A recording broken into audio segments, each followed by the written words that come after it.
It's Monday. It's Double Crash. Let's get into it. Spider-Man Back in Black is a blue, green, and purple user. His blue ability costs 6. It stuns the target for 1 turn, and then if the target is stunned and he fires off the move again, then he'll do damage to the target. It's called Taekwondo. Alright, his green ability costs 14. It's called Automotive Artillery. This ability will deal damage to the target and then stuns a random enemy for so many turns. I want to say it's 2 since it's at level 3. But I think no, it's 3. It's a 3-turn stun. We'll double check and see once we get into the fight. But his purple ability, it costs 5, and it's a passive at level 5.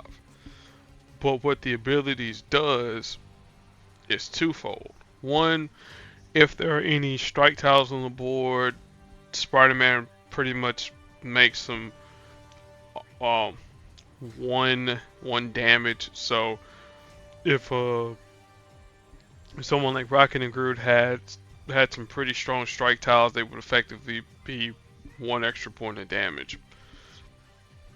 But that's not the thing that we want to worry about. The other portion of it is this: anytime someone is stunned on the enemy team, Spider-Man goes invisible for however many turns that person is stunned.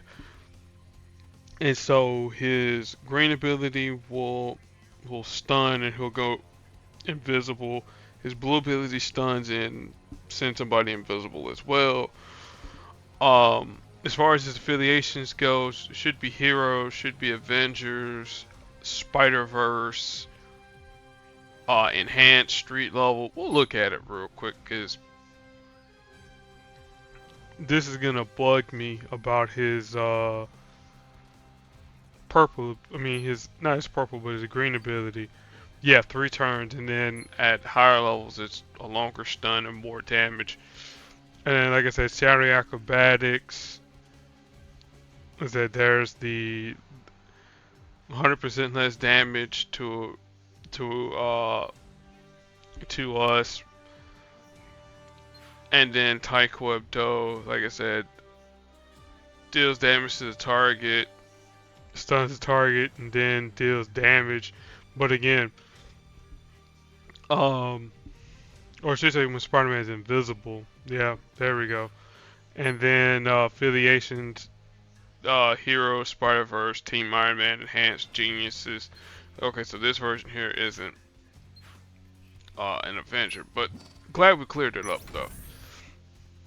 Sandman, Flint, Marko, green, purple, and yellow user. We'll go into it as we always do. His Sandblast ability costs 9, stuns the enemy team. Well, stuns the target for 2 turns, and then deals team damage. Shifting Sands is his purple ability.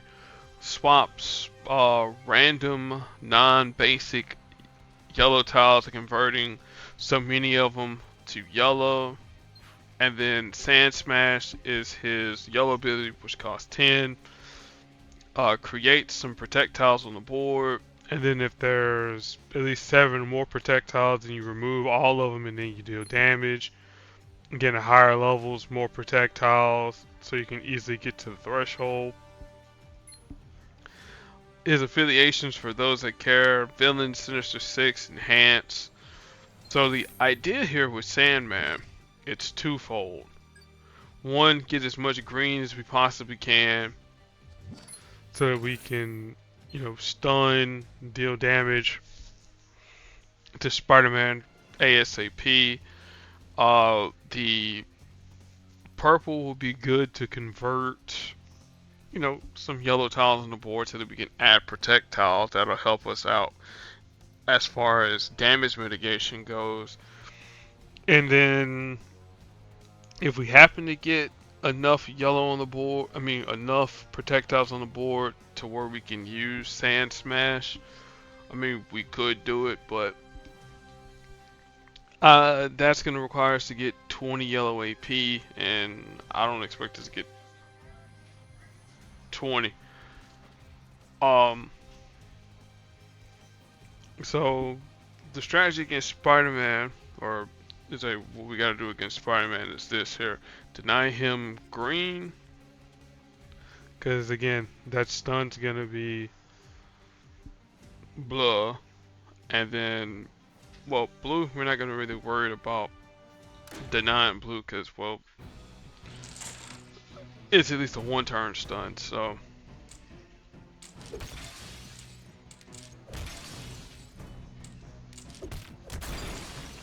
So like I said, take 2 matches, he'll get his blue. Again, try and deny it for as long as you can, but you know, accept the fact that you will probably get stunned.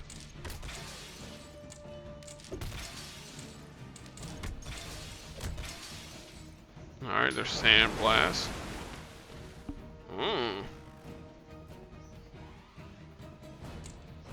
Okay, yeah, we'll go there. Go here.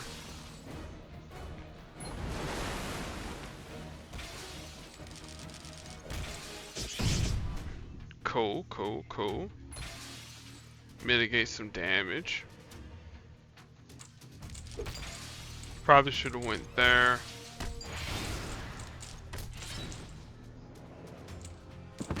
Oh, there we go. Well, again, at least with a 368 Sandman, we dealt just enough damage to get around the whole stunning situation from Spider-Man. So that's always a good thing. All right, there goes at least one of my latest Legends tokens there. So now on to Elektra. She is stupidly annoying, at least in a one-on-one situation. Purple, black, and red. Her purple ability, double cross, and I'm trying to remember here at level 4, does it convert projectiles? That's what I'm trying to figure out.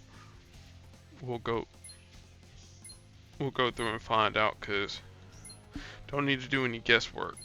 So let's see here. Strike and attack tiles. Okay. So 2 random strike and attack tiles. Then she converts random basic tiles into purple enemy strike tiles, and I use enemy in air quotes to whatever the base strength is. And then at level 5, yeah, it would be protect tiles. But that's all we need. We really don't have to worry too much about the first conversion, because it'll help us out a little bit. But the second and third conversions, yeah, we do have to worry about that there. Shadow Step is her black ability, cost 10. She converts so many basic black tiles into trap tiles, and then if she's damaged by any means necessary, she will remove one of those trap tiles, deal damage to us, and then negates the damage as well. And then she generates AP, so that's going to be black AP because of the trap tile being destroyed. And then Ballet of Death is our other annoying ability. This costs 8. And so she puts a trap tile on one of her 3 colors. And then as long as it exists, then she's going to steal AP at the start of each turn. And then she's going to deal damage each turn. So it's going to be a guessing game as far as Ballet of Death goes.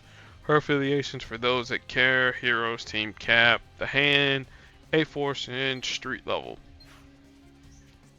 Alright, so how do we tackle Elektra?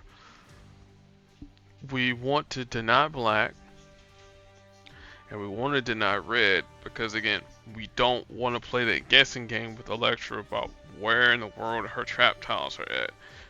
At least with black, we can kind of guess. It's like, okay, it's on black. Is that we just have to worry about 3 matches and then we'll be okay. If it's on red, then we gotta quickly. I mean, if it's her red ability, then we pretty much gotta play a guessing game on which one of those tiles to match. Purple, again, she's gonna give us some strike tiles, but after the second and third conversion, that will start to be annoying. But we won't have to worry too much about that as long as we get our green ability off to stun her. And yeah. So we'll let my matches do the talking from this point forward.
Cool. I actually got Sand Smash to activate. Cool, cool, cool. That'll work with me. Thanks Alliance as per usual for playing.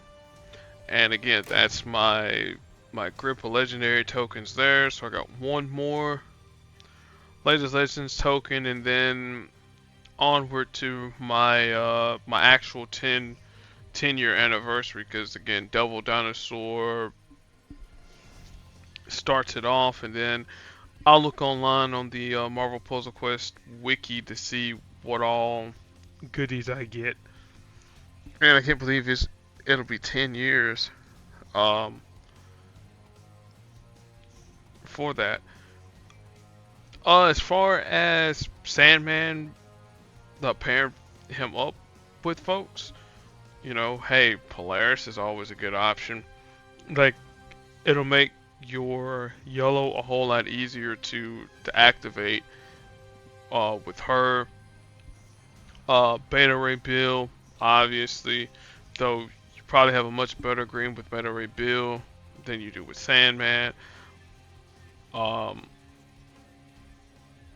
could also go with Magic as well, because Magic will create projectiles anytime one of your team members fires off a power. So again, that's an option there. Let's see here. Apocalypse would actually be pretty cool too. Though Apocalypse's yellow is a whole lot better than Sandman's yellow, but again, making his green a whole lot stronger because of his yellow ability. Let's see here. Kamala Khan, she would also be a good option too. Because again, she'll generate yellow, or I should say, yellow, green, and blue, as long as somebody on the enemy team fires off, activates an ability. So that could speed things up a whole heck of a lot. Let's see here. Mega Red. Well, I mean, Omega Red's Omega Red, but it's look really more in 4-star options, so to speak. Well, if I had Hulk Buster at level, well, in 4-star land, his blue would create projectiles. So again, that's another option there, because his red, even though it creates uh red basic tiles and converts those to green, I mean, you can still use those projectiles. Black Panther's a little bit too random for us. Bishop. Bishop could be an option if your Bishop is stronger than your Sandman and he gives you a little bit of a stun and it can jump in front. Let's see here. Nah, I mean, you could go with Karnak, sure. Medusa would be good for healing, possibly. Reed Richards could be an option too, though his Imaginaut's a little bit too random. No, we are not using Sam Wilson. No, just no. Yondu creates strikes. Same with Punisher. Vulture would be pretty cool. Because he'll make your green a little bit more consistent, to say the least. Like I said, we already talked about Magic with her passive blue ability. Let me think here. Who else can generate? And Nico would actually be a good option too, to make your projectiles a little bit stronger.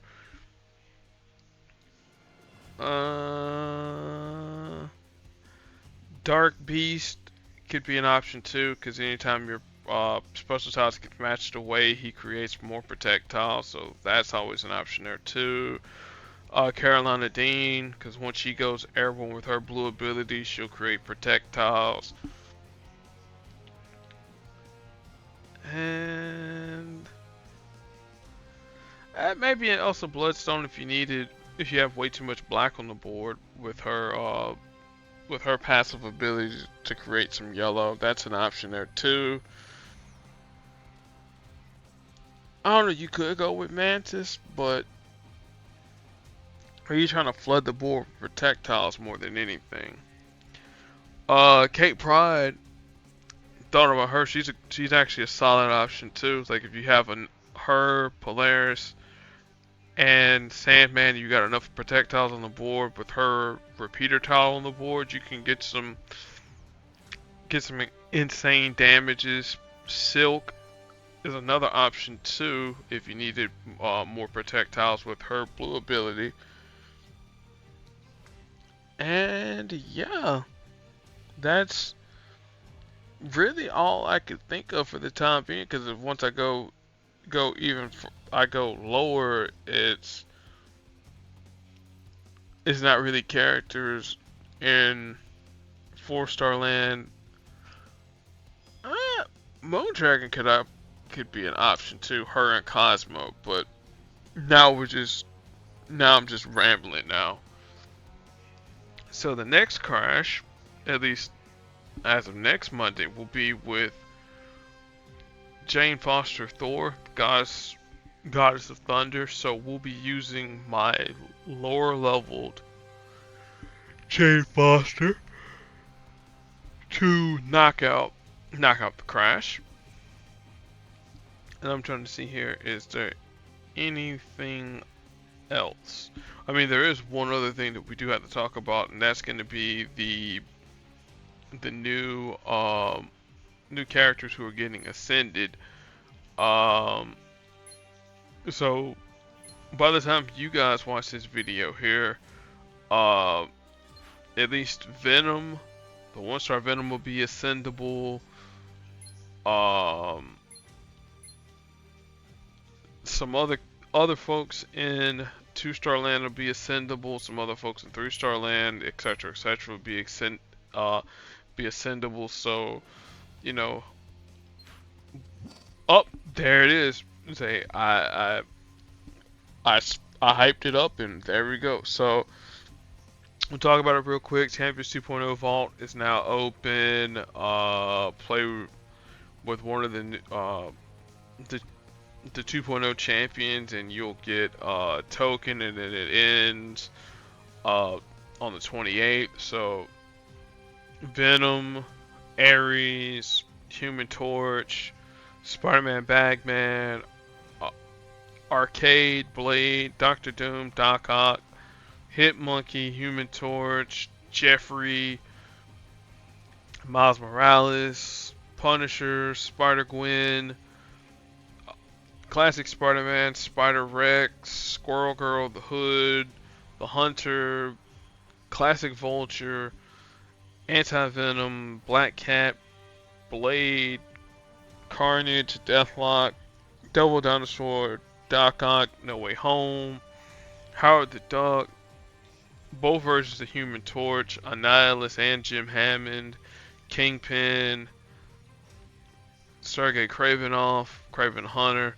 the Lizard, Miles Morales, Spider-Man, Mr. Negative, Moon Girl and Devil Dinosaur, Morbius, Mysterio, Namor, Namora, Penny Parker, Prowler, Rhino, Sandman, who we just used, Scorpion, Silk, Silver Samurai, Spider-Gwen. It's a all these spider people here. We're not gonna read them all out.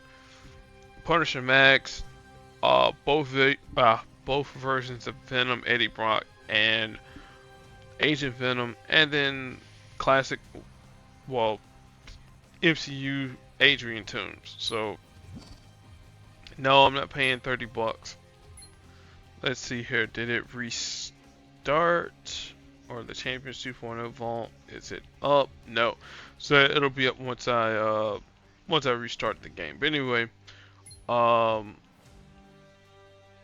So get your characters ascendable and go from there. Be excellent to your fellow human beings, and like I said, we'll catch all of y'all on next Monday. Until then, peace.